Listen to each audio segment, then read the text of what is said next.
네, 김 의원님 안녕하십니까? 네, 안녕하십니까? 예. 이 정유라도 독방에 수용이 된 모양이에요. 예, 그렇습니다. 이게 이제 워낙 중요한 피의자이고 또 해외에 장기간 도피했다가 범죄인 인도 절차를 통해서 들어왔고 또 기본적으로 수용 자체는 원래 독거 수용이 원칙입니다. 아, 그래요? 사실 예, 혼거 수용이 워낙 일반적으로 보편화돼 있다 보니까 그게 원칙인 것으로 착각을 하는데요. 예. 이제 이 교정에 관한 법에 보면 독거 수용이 원칙으로 돼 있습니다. 아, 그렇군요. 네. 자, 근데 어제 우리 김경진 의원께서도 공항 기자회견 보셨죠?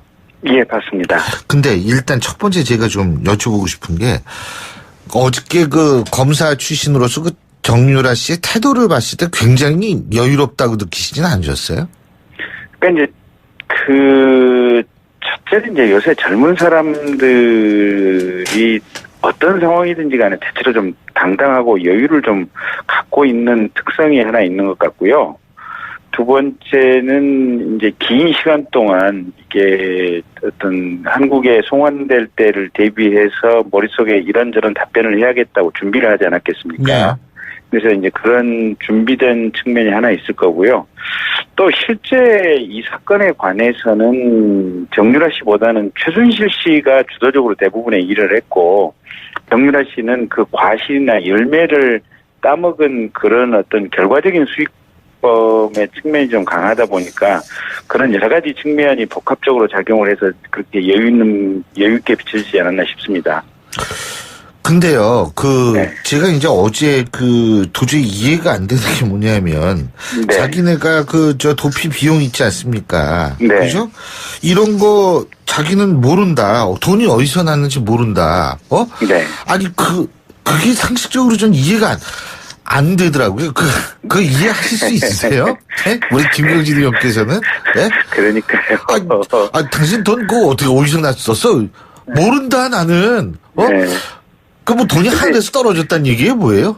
근데 이제 유럽에 있을 때 기자들이 이제 이렇게 저렇게 몇 가지를 좀 초기에 이렇게 면담을 하면서 물어봤지 않습니까, 보면. 예. 네, 당신 앞으로 집도 사고 대출도 받은 흔적이 있는 것 같은데 그건 어떻게 된 거냐라고 물어보니까, 이거는 하나은행 유럽 지점에서 이제 본인의 부친 소유인 강원도에 있는 땅을 담보로 해가지고 대출을 받았기 때문에 법적으로 아무런 문제가 없다. 이제 이런 구체적인 답변을 했던 걸로 지금 기억을 하고 있거든요.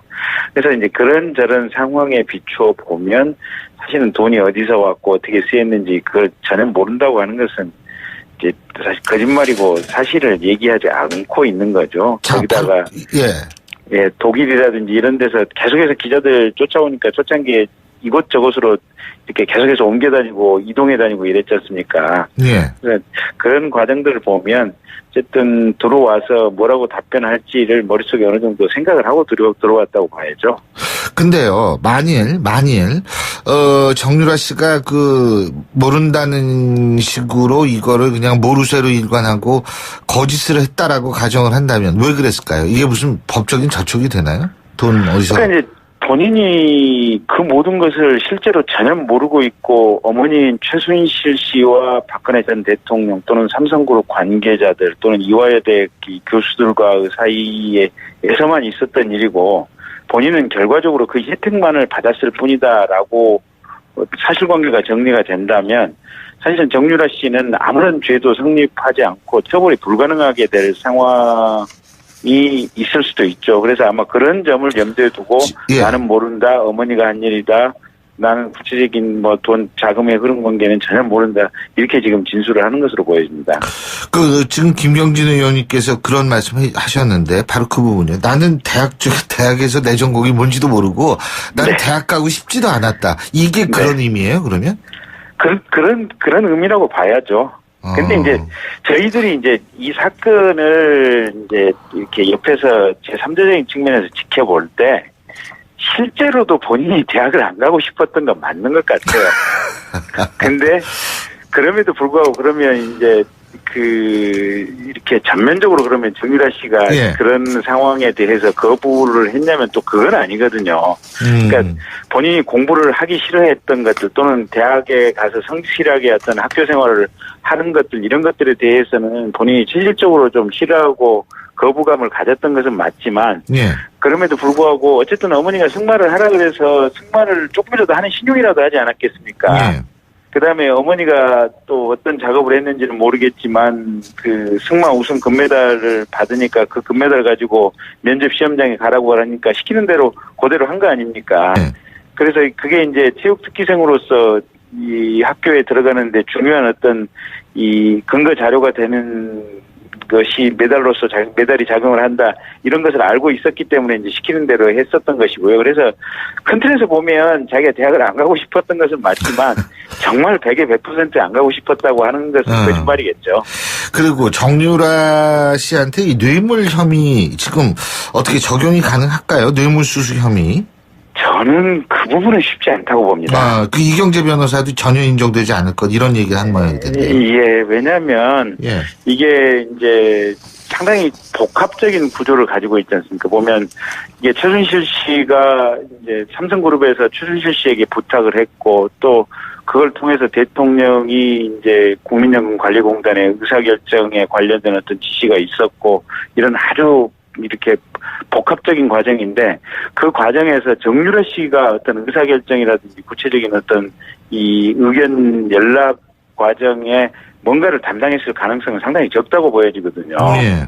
그래서 그 말을 타는 혜택이라든지 또는 승마 지원에 관한 혜택을 결과적으로 정유라 씨가 받은 것은 사실이지만 그렇다고 해서 이 부분이 정유라 씨에게 책임을 묻기에는 쉬워 보이지는 않습니다.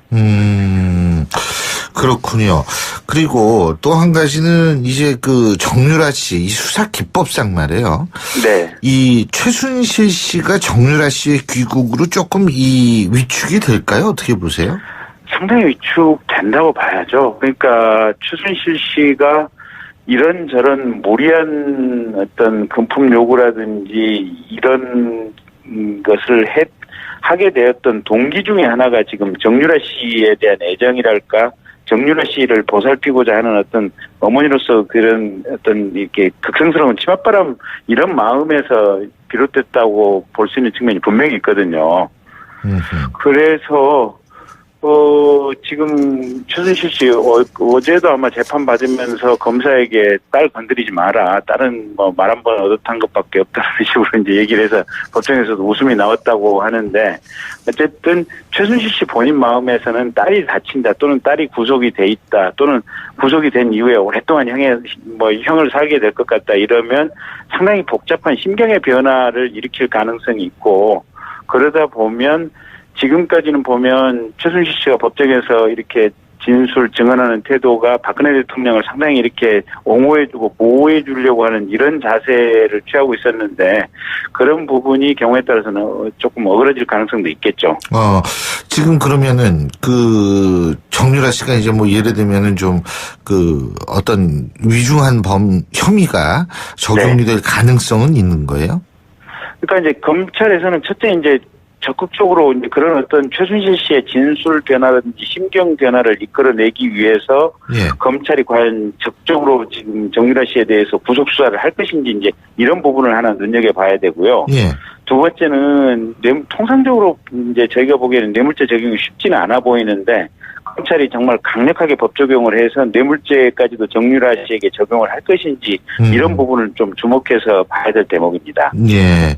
참, 그러고 이게 약간 다른 얘기인데, 박근혜 전 대통령 말이에요. 네. 이영선 전 행정관 재판에 증인으로 채택되고, 강제 구인장까지 지금 발부가 됐는데, 출석을 거부했어요.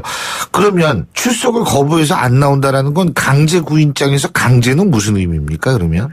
그러니까 이제, 원래대로 법 집행을 하면 당연히 강제 구인장이니까 강제로 끌어와야 되고 이 특검 측에서는 강제로 끌어올 수 있는 권한이 있는 거거든요.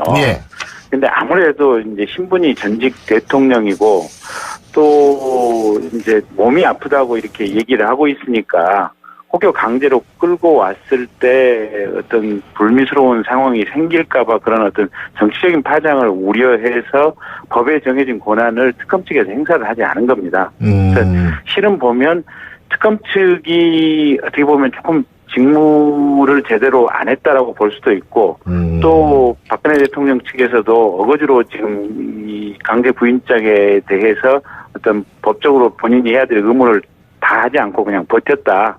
이렇게 볼 수 있는 대목입니다. 예.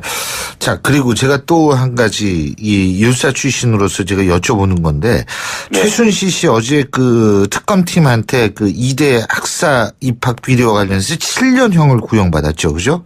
네. 그리고 최경희 이대 전 총장 같은 경우에는 징역 5년 구형이고요. 남궁건 전 입학처장에게는 징역 4년 구형입니다. 어떻게 네. 이거 어떻게 보고 계십니까? 그러니까 이제 사실은 입시 비리에서 7년, 5년, 4년 구형된 것은 굉장히 강한 구형이고요. 센 거예요? 예. 저도 사실은 그렇게 강하게 구형을 한 것은 처음 봤습니다. 그런데 이게 뭐랄까 우리 사회에 미친 영향이 워낙 컸고 그게 이제 국정농단으로 이어지면서 국민들의 마음이 워낙 이렇게 많이 상처를 입었지 않습니까? 네. 그래서 그런 어떤 국민들의 마음에 상처를 입고 우리 사회의 어떤 믿음이 크게 무너졌다고 하는 그런 측면을 특검이 좀 심각하게 보고 구형을 어떻게 보면 두 번 다시 우리 사회에 이런 일이 생겨서는 안 되겠다. 그런 경각심을 주기 위해서 통상의 경우보다는 구형을 한 2배 정도 세게 한 상황입니다. 그러면 말이에요. 최순실 씨 같은 경우에 징역 7년 구형받았죠, 어제.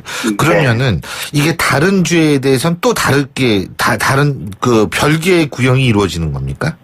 그렇죠. 그러니까 이게 입시비리 부분에 대해서만 지금 7년 구형이 있으니까 그 뇌물죄에 대해서는 또 별도로 그 부분만 해도 한 10년 넘는 구형이 아마 10년, 15년, 20년 뭐 이 정도 구형이 나오지 않을까 싶네요.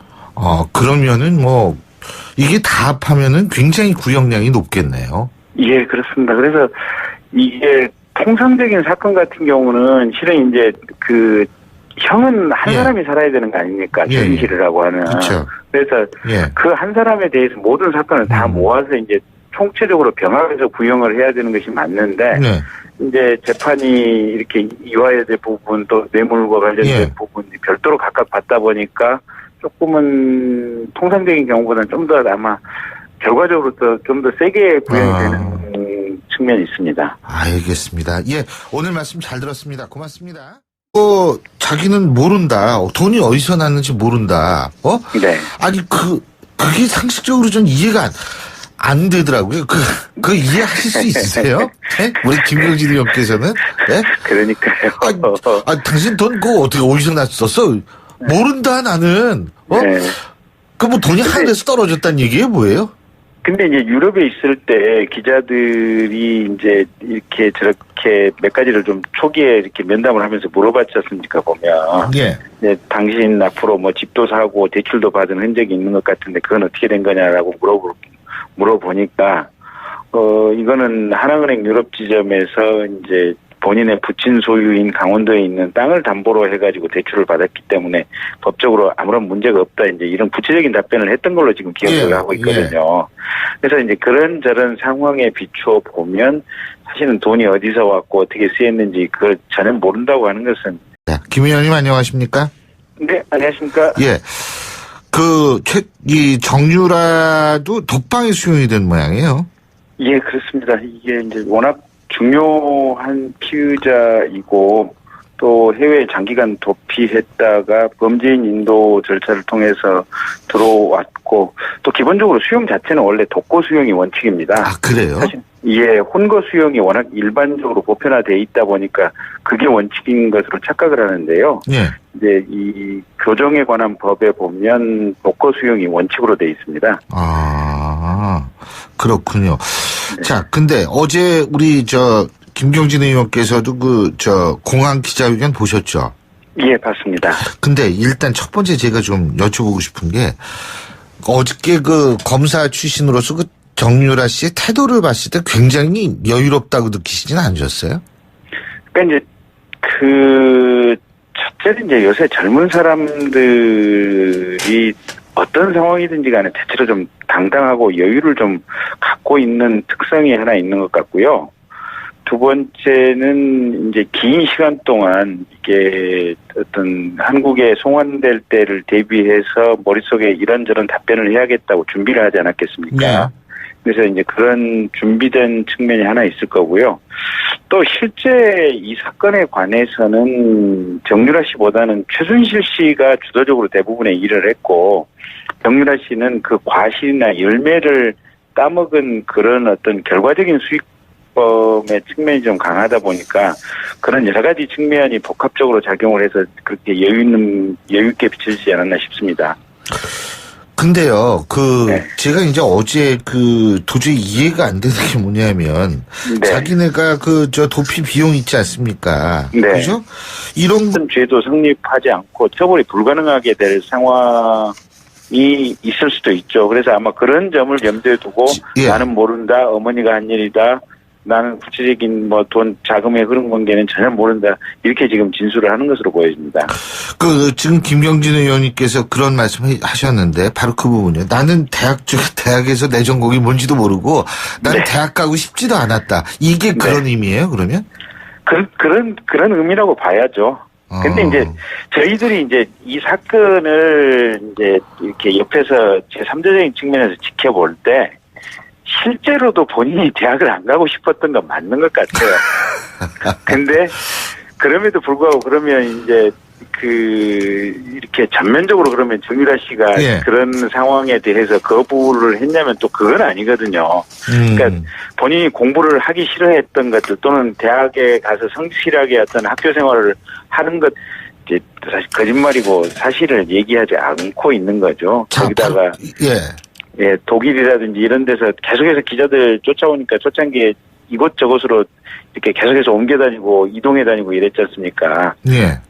그런 과정들을 보면 어쨌든 들어와서 뭐라고 답변할지를 머릿속에 어느 정도 생각을 하고 들어왔다고 봐야죠.